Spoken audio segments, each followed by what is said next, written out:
প্রিয় দর্শক আসসালামু আলাইকুম। আজকের রেসিপিতে স্বাগতম জানাচ্ছি। আজকের ভিডিওটা যে যেখান থেকে দেখছেন অসংখ্য ধন্যবাদ জানিয়ে রেসিপি শুরু করছি। রেসিপি ভালো লাগলে চ্যানেল সাবস্ক্রাইব করে লাইক দিয়ে পাশে থাকবেন। প্রথমে আমি ছোটো মাছ বলতে কাচকি মাছটাকে ধুয়ে পরিষ্কার করে নিয়েছি। এটার ভিতরে প্রচুর পরিমাণ ময়লা থাকে, তাই পরিষ্কার করে কিছুক্ষণ পানিতে ভিজিয়ে তারপরে চালনে ছেঁকে তারপরে একটি প্যানের মধ্যে নিয়েছি। তারপর আমি এখানে নিয়েছি কাঁচামরিচ কুচি প্রায় 10টার মতো। তারপরে এখানে নিয়েছি পেঁয়াজ কুচি, রসুন কুচি, টমেটো কুচি। এটা গোল টমেটো যেটা টক লাগে সেটা নিয়েছি। আর এখানে কিছু গুঁড়া মশলা দিয়ে দিচ্ছি।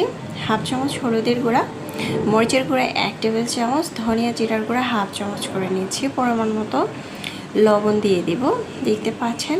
এখানে দিয়ে দিব রসুন বাটা হাফ চামচের মতো দিয়ে দিচ্ছি। আদা বাটাটা না দিলেও চলবে, রসুন বাটাটা দেওয়ার চেষ্টা করবেন, তাহলে মাছের মধ্যে যে একটা ফ্লেভার সেটা আর আসবে না।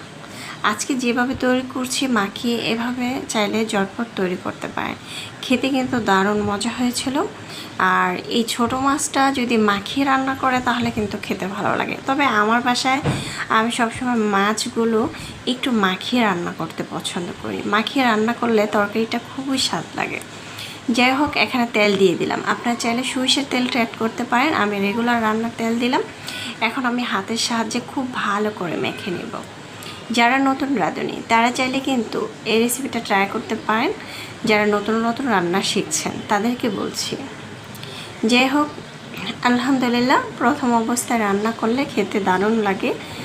এখন খুব ভালো করে মেখে নিচ্ছি, দেখতে পাচ্ছেন। ভালো করে মশলাগুলো মাছের ভিতরে, টমেটো, পেঁয়াজ এগুলো ভালো করে মুছিয়ে মেখে নিতে হবে। এই তো আমার কিন্তু মাখা হয়ে গিয়েছে। এই পর্যায়ে আমি এখানে দিয়ে দিব পানি। আমি একবারে পানিটা দিয়ে বসিয়ে দেব। আমি এখানে 1 কাপ থেকে 1.5 কাপ পানি দেব, যেহেতু মাছ তরকারি অল্প মাছ থাকলে কিন্তু এভাবে চাইলে তৈরি করে নিতে পারেন। আর এখানে আরেকটা টিপস বলে দিচ্ছি।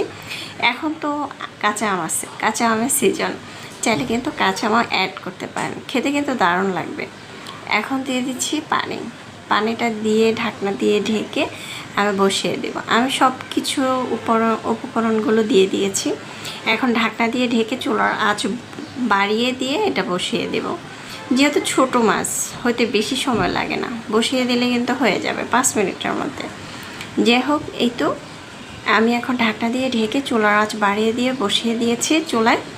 যখন একদম মাখা হবে, বলক চলে আসবে, তখন দিয়ে দিব ধনে পাতা দিয়ে চাইলে ভাজা জিরার করে অ্যাড করতে পারেন, না চাইলে স্কিপ করতে পারেন। ধনে পাতা দিলেই চলবে। আর আমি কিন্তু এখানে একটা তেজপাতা দিয়েছিলাম।